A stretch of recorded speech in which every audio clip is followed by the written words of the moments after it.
বললাম যে আমার শরীরটা ভালো না, তাও আজকে রবিবার, তাই কিছু রান্না করেছি, সেগুলো দেখাচ্ছি আপনাদের। দেখুন, চিচিঙ্গে ভেজেছি,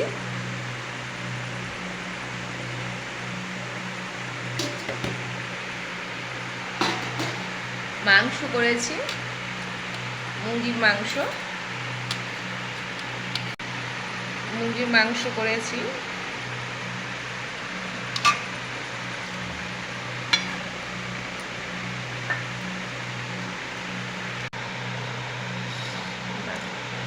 চালটা দিয়ে ডাল করেছি। চালটা দিয়ে আপনারা ডাল খান? চালটা দিয়ে ডাল করে দেখুন, খুব ভালো লাগে।